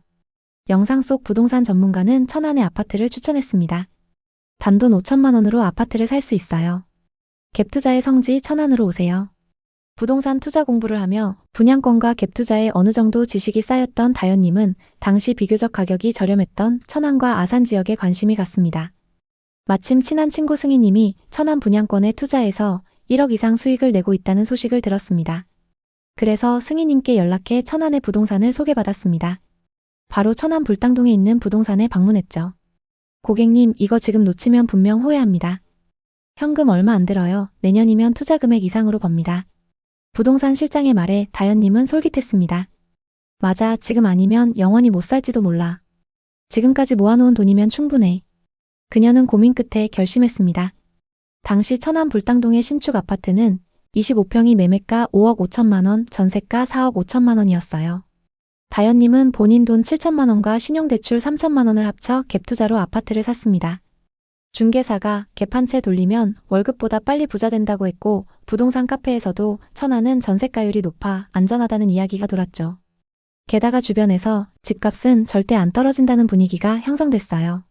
다현님의 첫 투자 불당동 아파트 매수는 순조로웠습니다. 전세 세입자를 바로 구했고 큰 돈을 들이지 않고 아파트를 소유했다는 뿌듯함이 있었죠. 당시 천안 아산 지역은 삼성전자 등 대기업의 영향으로 전세 수요가 높았고 부동산 시장은 뜨거웠어요. 계약하고 3개월이 지난 시점 다현님이 투자했던 아파트가 5억 8,500만 원에 거래됐어요. 3개월 만에 3,500만 원이 올라버렸죠. 기분이 너무 좋았던 다현님은 친한 친구에게도 이 방법을 알려줬습니다. 지연아, 지금 모아놓은 돈으로 저축하지 말고 나처럼 갭 투자해. 그럼 금방 돈 벌 수 있어. 내가 알려줄게. 그 주 주말 지연 씨와 함께 다시 천안의 부동산을 방문했고 급매물이라고 추천받은 매물을 바로 계약했습니다. 이렇게 두 절친은 투자 고수가 된 것 같은 기분으로 하루하루 들떠 있었습니다. 매일 올라가는 시세를 보며 너무 행복했죠. 비싸게 팔면 다음 투자할 곳은 동탄이라며 미리 계획도 세웠습니다. 상승장은 그들의 소비생활도 완전히 바꿨습니다. 집값이 오르면서 마치 자산가가 된 듯한 착각에 빠졌죠. 집으로 얼마를 벌었는데 이 정도쯤이야 라는 생각으로 자동차까지 바꿨습니다. 매달 할부금이 추가로 나간다는 생각에 조금은 부담이 됐지만 이미 투자해놓은 아파트가 돈을 벌어다 주고 있었기 때문에 큰 문제 없다고 생각했습니다. 그녀뿐만 아니라 지연 씨의 씀씀이도 달라졌습니다. 명품 옷과 신발로 월급을 거의 다 써버리면서도 불안함을 느끼지 못했죠. 쉬는 날이면 고급 식당에서 식사를 하며 자신이 성공한 투자자라고 느꼈습니다. 너무 방심했던 걸까요? 어느 순간부터 상황이 바뀌기 시작했습니다. 금리가 올라가면서 부동산 시장이 급격히 안 좋아졌습니다. 금리가 오르면 대출 이자가 늘어나고 이는 전세와 매매 수요 모두를 위축시키죠. 다현님이 계약한 지 2년이 지난 2023년 초 불당동 아파트의 전세입자가 전세금을 1억 내려달라고 요구했습니다. 아니면 다른 집으로 이사를 가겠다고 했죠. 해당 아파트 단지의 전세 시세가 그만큼 하락했던 겁니다. 같은 단지의 매매가는 이미 4억 초반까지 떨어졌고 다현님의 매입가보다 훨씬 낮았습니다. 결국 다현님은 전세 반환 대출과 마이너스 통장으로 돈을 마련해 전세입자를 붙잡았지만 갭이 2배 이상 커졌습니다.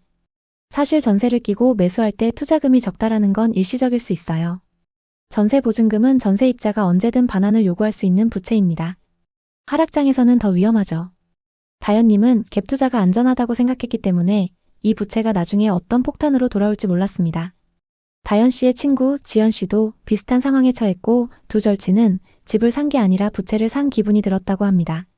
무리한 갭 투자 그리고 충분한 정보 없이 남들을 따라 뛰어든 투자. 이 모든 것이 그들을 이 상황으로 이끌었죠. 갭 투자 다신 안 해. 이제는 더 이상 남들이 좋다고 하는 곳에 휩쓸리지 않을 거야. 우리가 감당할 수 있는 만큼만 투자해야 해. 현재 그들이 계약한 아파트는 처음 계약할 때보다 갭이 많이 벌어져 있습니다. 또 전세와 매매 시세도 같이 하락한 상황이죠.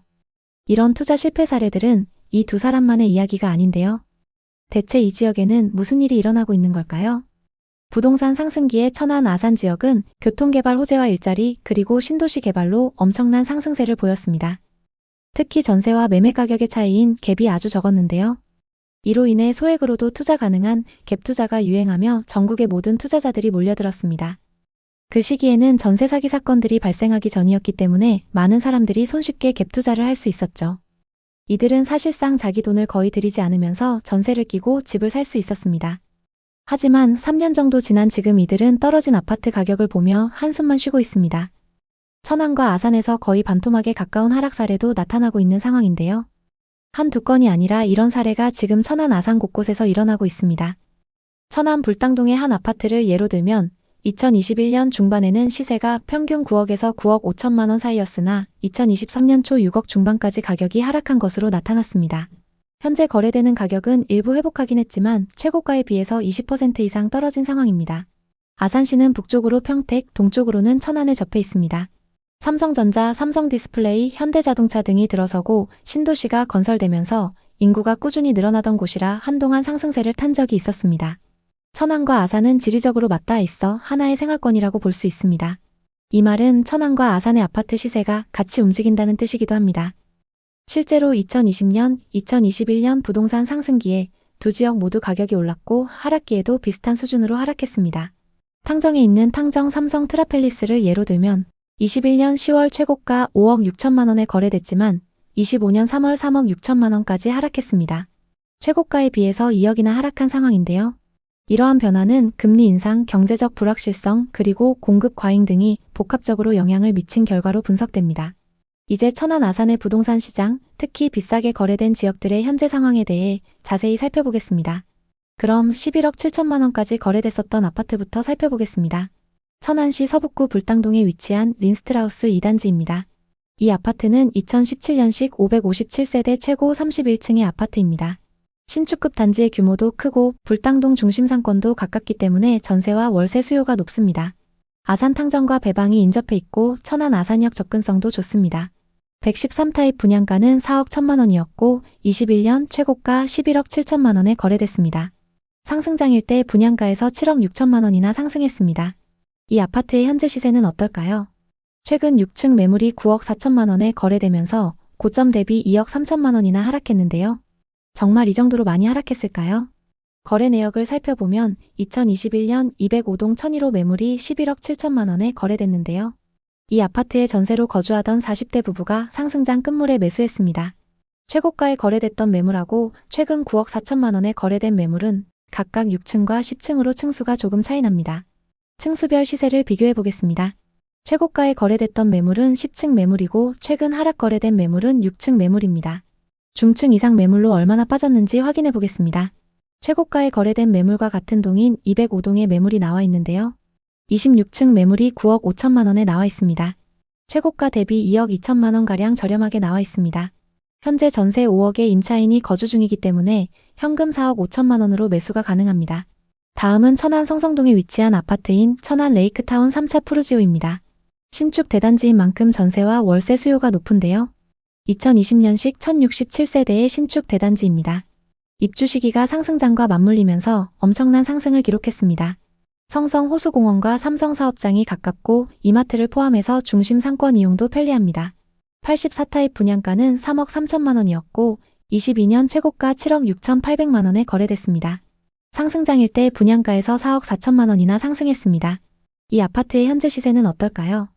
최근 9층 매물이 5억 6천6백만 원에 거래되면서 고점 대비 26%나 하락했는데요. 거래 내역을 살펴보면 2022년 305동 2201호 매물이 7억 6천8백만 원에 거래됐습니다. 60대 투자자가 실거주 목적으로 상승장에 매수했습니다. 상승기 때 22층 매물이 7억 6천8백만 원에 거래됐고 최근 9층 매물이 5억 6천6백만 원에 거래되면서 2억 하락했습니다. 현재 84타입 301동 26층 매물이 5억 7천만 원에 나와 있습니다.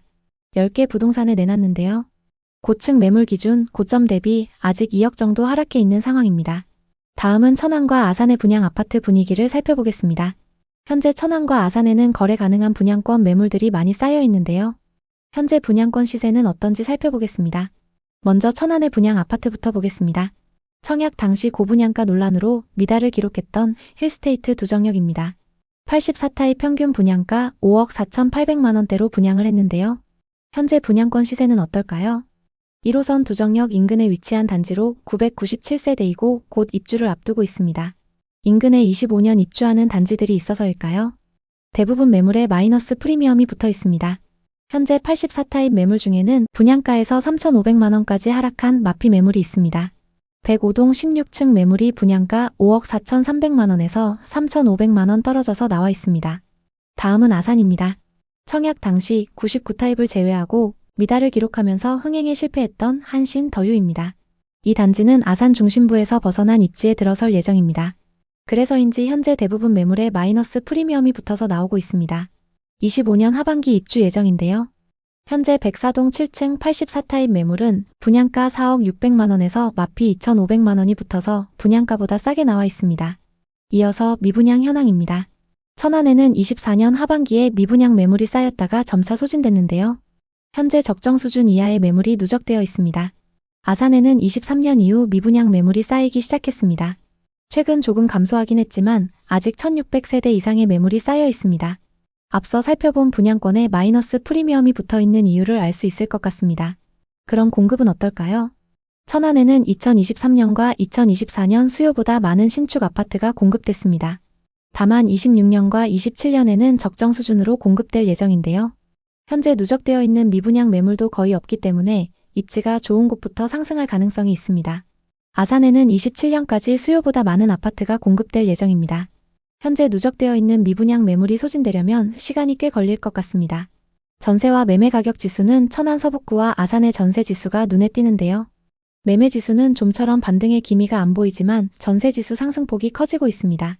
전세 가격 상승폭이 커지면서 매매 가격과 격차가 좁아지고 있는 상황입니다. 다만 천안 동남구의 경우 전세 가격이 상승하다가 하락세로 접어들었는데요. 이 지역은 전세 가격 흐름을 조금 더 지켜보시는 게 좋습니다. 천안과 아산은 인프라가 좋아질 가능성이 높아서 더 하락하기보다는 일정 시점에 반등할 거라는 전망도 있습니다. 반대로 아직 하락장이 끝나지 않았고 2026년쯤 돼야 금리나 경기 흐름이 안정되지 않겠냐는 의견도 많습니다. 매수 우위 지수도 매우 낮은 수준이라는 평가가 있는데 쉽게 말해 현재는 집을 살 사람보다 파는 사람이 훨씬 많은 상황이라는 뜻입니다. 당분간 이러한 기조가 바뀌지 않는다면 집값이 빠르게 오르기는 어렵다고 봐야겠습니다. 그렇다고 해서 이 하락이 영원히 지속되지 않을 가능성도 있습니다. 지금도 누군가는 이 가격이면 싸다고 판단해 매수에 나설 수 있기 때문인데요. 하락 속에서 하나둘씩 거래가 살아나고 매수자가 늘어나면서 거래량이 반등하면 그때가 하나의 바닥 신호가 될 수 있습니다. 과거 하락장이었던 시기를 보면 거래량이 늘어난 뒤에야 가격이 오르는 걸 볼 수 있습니다. 결국 지금 중요한 것은 충분한 여유자금과 장기적 시야를 갖고 접근하는 것입니다. 지금 당장 매수의 단기 차익을 기대하기는 어려울 수 있지만 어쩌면 2, 3년 후 반등을 고려하고 준비한다면 남들보다 싼 가격에 내 집을 마련할 수도 있습니다. 천안 아산에 관심 있는 분들에게 도움이 됐으면 좋겠네요. 오늘도 영상 봐주셔서 감사합니다. 항상 여러분의 성공적인 투자를 응원하겠습니다. 오늘 영상이 도움되셨다면 구독, 좋아요 부탁드립니다. 감사합니다. 그는 쾌재를 불렀습니다. 2달에 6천만 원 수익이라니. 이 방법을 내가 왜 이제 알았을까? 돈 벌기가 이렇게 쉬운 거였어? 친구들과의 모임 자리에서 이 소식을 알렸고 다들 너무 부러워했습니다. 야, 나도 그쪽 동네에 좋은 매물 있는지 좀 알려줘봐. 집 팔고 남양주로 갈아타야겠네. 친구들에게 투자처와 그 방법을 알려줄 정도가 됐다는 사실에 뿌듯했습니다. 하지만 그 기쁨도 아주 잠시였죠. 그의 대출 이자는 순식간에 치솟았습니다. 게다가 거기서 끝이 아니었습니다. 더 큰 문제는 그 다음부터 발생했습니다. 2021년 봄 서울의 투룸 오피스텔에 전세로 살던 39세 상민 씨는 깊은 고민에 잠겨 있었습니다. 그는 서울 강남에 위치한 증권사에서 근무하며 착실히 월급을 모아왔습니다. 골프나 자동차, 명품 등에도 관심이 없었고 월급의 거의 대부분을 저축하며 지내왔습니다. 매일 아침 7시에 출근해 야근을 밥 먹듯 하며 노후의 안정적인 삶을 위해 치열하게 살아왔죠. 그 덕에 통장 잔고는 나날이 늘어갔습니다. 하지만 최근 들어 그의 마음속에는 뒤처지고 있다는 불안감이 자리 잡기 시작했습니다. 직장 동료들과의 술자리에서 들려오는 부동산 투자 성공담. 특히 몇 천만 원 단위의 적은 돈으로 큰 돈을 번 사례들은 그의 마음을 크게 흔들었습니다. 다들 집 한 채로 인생을 바꿨는데 나만 이렇게 저축하고 있을 순 없지. 상민 씨는 점점 강하게 확신하기 시작했습니다. 그는 이제 단순히 월급을 모으는 삶에서 벗어나 돈이 돈을 버는 새로운 세계로 뛰어들어야 한다고 생각했습니다. 그건 충동적인 생각이 아니었습니다. 몇 달간 쌓여온 불안과 기대, 그리고 주변의 성공 사례가 만든 결심이었습니다. 그 결심을 행동으로 옮기기 위해 본격적으로 움직였습니다. 퇴근 후 집에 돌아오면 휴식 시간도 없이 부동산 투자 공부를 했습니다. 주말이면 노트북을 켜고 온라인 부동산 카페와 블로그를 뒤지며 정보를 수집했습니다. 그는 시장 동향을 분석하며 자료를 정리했고 수도권 신도시의 입지 조건, 교통망 계획, 개발 호재를 꼼꼼히 메모했습니다. 그의 책상 위에는 부동산 관련 서적과 투자 노트가 쌓여갔고 스마트폰 메모장에는 지역별 시세와 호재 리스트가 빼곡히 적혔습니다.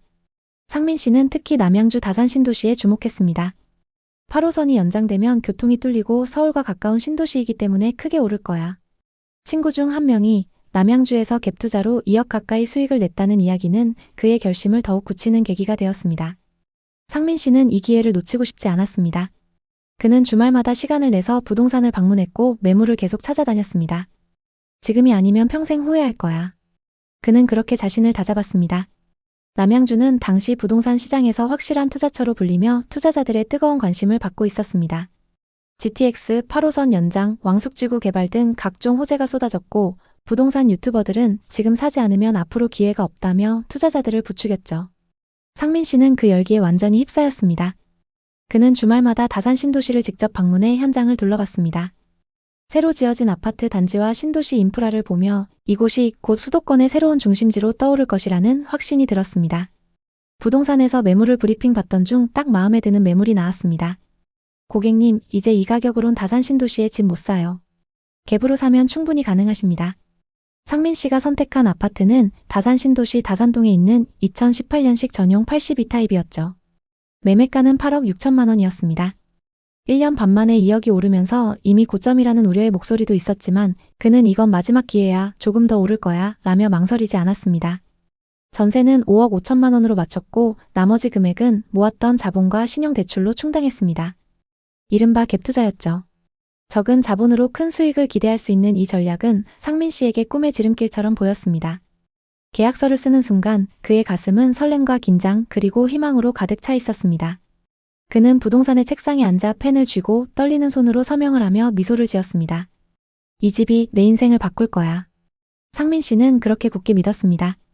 그의 눈앞에는 밝은 미래가 펼쳐져 있는 듯했죠. 타이밍을 정말 잘 잡았던 걸까요? 계약 후 2달 만에 9억 2천만 원을 돌파했습니다. 상민 씨는 쾌재를 불렀습니다. 2달에 6천만 원 수익이라니. 이 방법을 내가 왜 이제 알았을까? 친구들과의 모임 자리에서 이 소식을 알렸고 다들 너무 부러워했습니다. 상민아, 나도 그쪽 동네에 좋은 매물 있는지 좀 알려줘봐. 다산 신도시로 갈아타야겠네. 친구들에게 투자처와 그 방법을 알려줄 정도가 됐다는 사실에 뿌듯했습니다. 하지만 그 기쁨도 아주 잠시였죠. 2022년 상황은 급변했습니다. 한국은행이 기준금리를 연이어 인상하며 부동산 시장에 찬물을 끼얹었습니다. 상민 씨의 신용대출 이자가 순식간에 2배로 치솟았죠. 하지만 큰 걱정 없었습니다. 담보대출 이자 받은 것도 아니고 몇 천만 원 받은 건데 뭐 괜찮아. 문제는 이 다음부터 발생했습니다. 갭투자로 매수했던 아파트의 시세는 2023년부터 급락했습니다. 8억 6천만 원에 샀던 아파트는 2023년 초 6억 4천만 원에 거래되었습니다. 무려 2억 2천만 원이 증발한 셈이었죠. 상민 씨는 처음엔 그 숫자를 믿을 수 없었습니다. 매일 아침 출근길 지하철에서 부동산 앱을 켜고 시세를 확인했지만 내려가는 숫자를 볼 때마다 가슴이 조여왔습니다. 이게 정말 내 집값이라고? 말도 안 돼. 그는 혼잣말로 중얼거리며 고개를 저었죠. 설상가상으로 전세 만기가 다가왔습니다. 전세입자는 지금은 더 좋은 매물이 많다며 계약을 연장하지 않겠다고 했습니다. 문제는 전세가가 5억 5천만 원에서 4억 5천만 원으로 뚝 떨어졌다는 점이었습니다. 새 임차인을 구하려면 보증금을 1억 낮춰야 했고 기존 임차인에게 보증금을 돌려주려면 상민 씨의 통장을 탈탈 털어도 모자랐습니다. 결국 그는 고금리 대출에 마이너스 통장, 부모님 돈까지 끌어다 썼습니다. 그때 처음으로 부동산 투자가 이렇게 무서운 거구나 라는 생각이 들었어요. 그럼에도 상민 씨는 아파트를 팔 수 없었습니다. 손실이 너무 컸기 때문이죠. 당시에는 급매로 나온 매물이 넘쳐났고 구매자는커녕 문의조차 드물었습니다. 그는 부동산 중개사와 통화하며 상황을 점검했지만 돌아오는 대답은 늘 비슷했습니다. 지금은 기다려야 할 때예요. 그렇게 기다린 지 2년째 현재 상민 씨는 매달 대출 이자를 내며 버티고 있습니다. 아파트를 처분하지 못했고 실거주로 들어가기에도 여건이 맞지 않았습니다. 그는 이제야 자신을 돌아보게 됐습니다.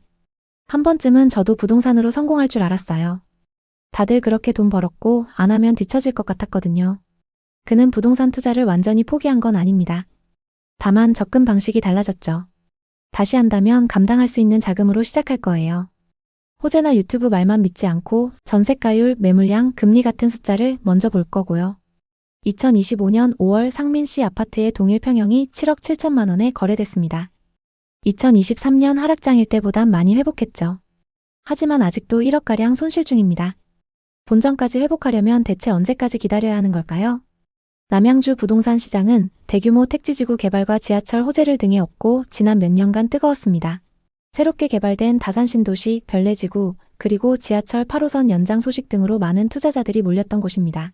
하지만 지금 남양주는 아파트 하락세가 엄청나고 미분양 지식산업센터와 상가가 넘쳐나는 지역이 되어버렸습니다. 대규모 분양들이 한꺼번에 나왔는데 정작 그 물량을 받아줄 매수자가 없어 팔리지 않고 쌓여 있는데요. 급속도로 오르던 부동산에 힘입어 건설사들은 일제히 개발을 진행했습니다. 하지만 정작 일부 지역을 제외하고는 교통 인프라가 좋지 않아서 실제로는 불편해하는 사람들이 많습니다.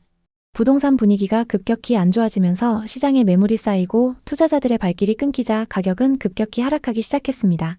입지가 비교적 괜찮다고 하는 단지들도 최근 하락세를 피해가진 못했습니다.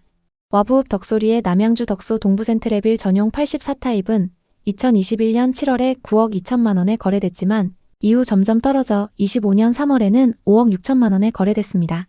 3억 6천만 원, 즉 40% 가까이 하락했습니다. 또 남양주에서 가장 입지가 좋다는 다산 신도시에 위치한 아파트조차 큰 폭으로 하락한 거래가 나오고 있습니다. 다산 신도시의 다산 한강 반도유보라 전용 84타입은 2020년 7월에 11억 3천만 원에 거래됐지만 이후 점점 떨어져 25년 3월에는 7억 6천만 원에 거래됐습니다. 무려 3억 7천만 원이나 하락한 건데요. 상승장일 때 남양주 지역은 많은 호재들로 주목받았습니다. 특히 개발업체들이 이 지역을 주목했고 대규모 아파트 단지와 상업시설을 세웠습니다. 당시 남양주에는 분양 열기가 엄청났습니다. 남양주의 가치는 아직 저평가됐다는 투자자들의 믿음과 저금리 상황에 지식산업센터와 상가 분양은 순조롭게 진행됐습니다. 그렇게 화려하게 분양에 성공한 건물이 완공되고 이제 사람들과 기업이 몰려들 차례였습니다. 내부의 영화관과 대형 상가, 식음료 매장을 비롯해 기숙사까지 완비된 상태였으니 금세 북적북적해질 거라는 기대가 컸죠. 문제는 막상 준공 후 2년 반이 흐른 지금 전체 호실의 90%가 비어있다는 충격적인 소식이 들려오고 있습니다. 더 놀라운 건 분양은 완판됐으나 실입주는 전무하다는 현실입니다. 이미 주인이 있는 호실들이 텅 빈 채로 그대로 방치되는 것이니 분양가를 주고 샀던 투자자들로서는 대출 이자, 관리비 등 여러 부담을 떠안게 된 셈입니다. 지식산업센터와 상가만의 문제가 아닙니다. 상승장에서 남양주 다산 신도시와 별내지구에 있는 아파트들은 지역 주민들뿐만 아니라 외지인 투자자들까지 몰려들 만큼 인기가 높았습니다. 집값은 빠르게 상승하고 서울 못지않게 비싼 집들이 거래되면서 많은 이들의 관심을 끌었습니다. 그 당시 분위기는 마치 집값이 계속해서 오를 거라는 믿음 때문에 다들 기회를 놓칠까봐 급하게 거래에 나섰습니다. 대출을 받아 아파트를 구매하는 사람들이 많았고 그 시점에서 지금 아니면 벼락거지가 될 것 같은 불안감이 더욱 부추겼습니다. 하지만 시간이 흐르고 그 당시의 열기와 기대감은 점차 식어갔습니다. 남양주에서 집을 샀던 사람들은 예상과 다른 현실을 맞닥뜨리게 되었고 그동안의 상승세는 이제 더 이상 지속되지 않고 있습니다. 시장은 차갑게 식었고 집값은 급격히 떨어지기 시작했습니다. 남양주 아파트 가격은 얼마가 적당한 걸까요? 가장 먼저 지역에서 가장 고가에 거래됐던 아파트를 찾아보고 이 아파트는 현재 얼마까지 떨어졌는지 확인해 보겠습니다. 먼저 살펴볼 단지는 남양주시 와부읍 덕소리에 위치한 동부센트레빌입니다. 2006년식 1220세대 최고 20층입니다. 경의중앙선 덕소역 인근에 위치한 아파트입니다. 덕소 3폐 IC가 가깝고 한강변 접근성이 좋습니다. 그리고 초등학교를 품고 있는 초품화 단지입니다.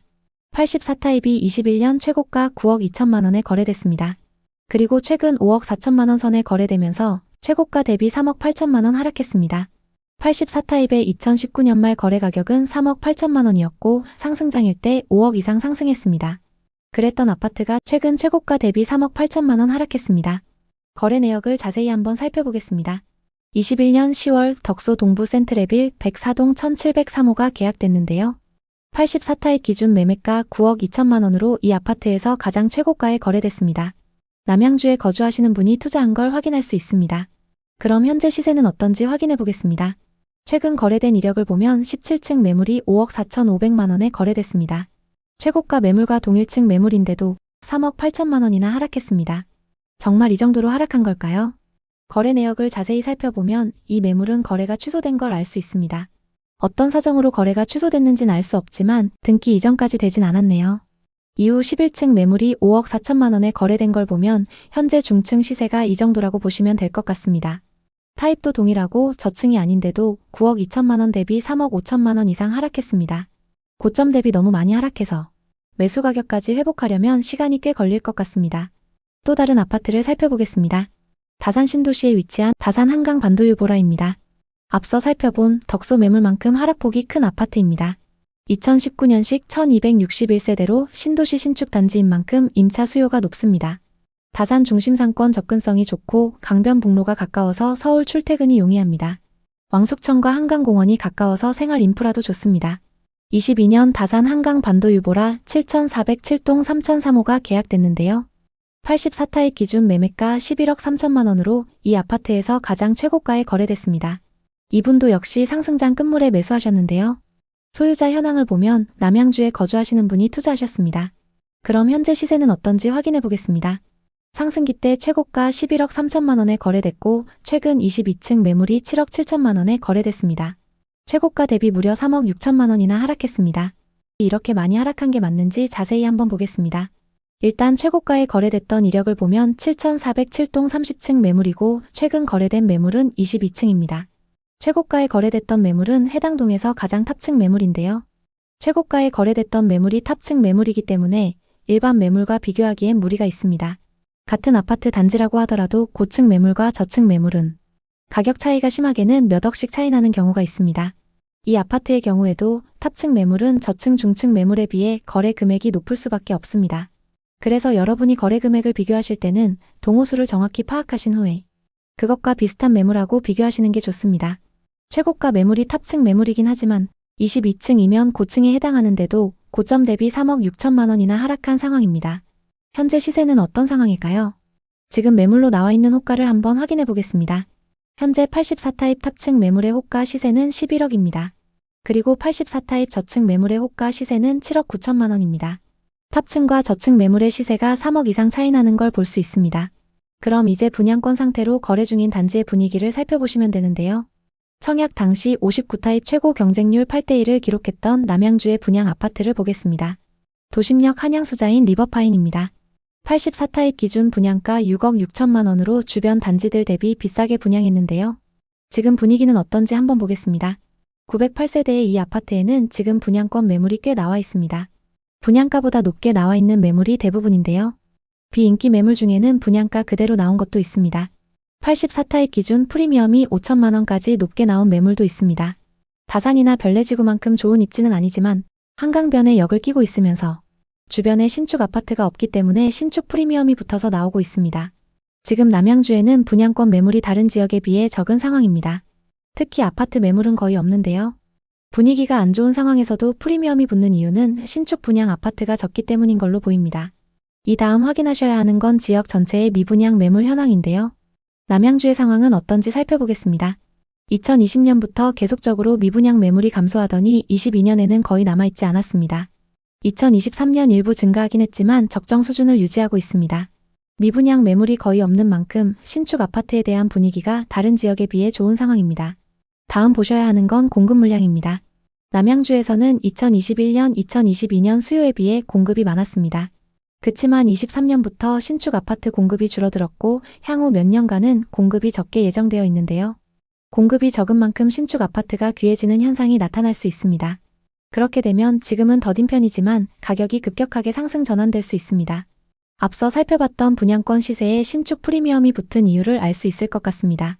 지금 남양주의 전세 매매 가격 지수입니다. 매매 지수를 보면 계속적인 하락을 기록하고 있고 전세 가격 지수는 매매 지수보다는 양호합니다. 매매 가격보다 전세 가격의 증가폭이 눈에 띄게 높습니다. 그래서 현재 하락장에서보다 전세와 매매 가격 차이가 많이 좁혀져 있습니다. 남양주 부동산은 과거의 급등기를 지나 이제는 실수요자 중심의 시장으로 변하고 있습니다. 특히 실거주 목적의 수요가 늘어나면서 거품이 빠지고 있는 상황입니다.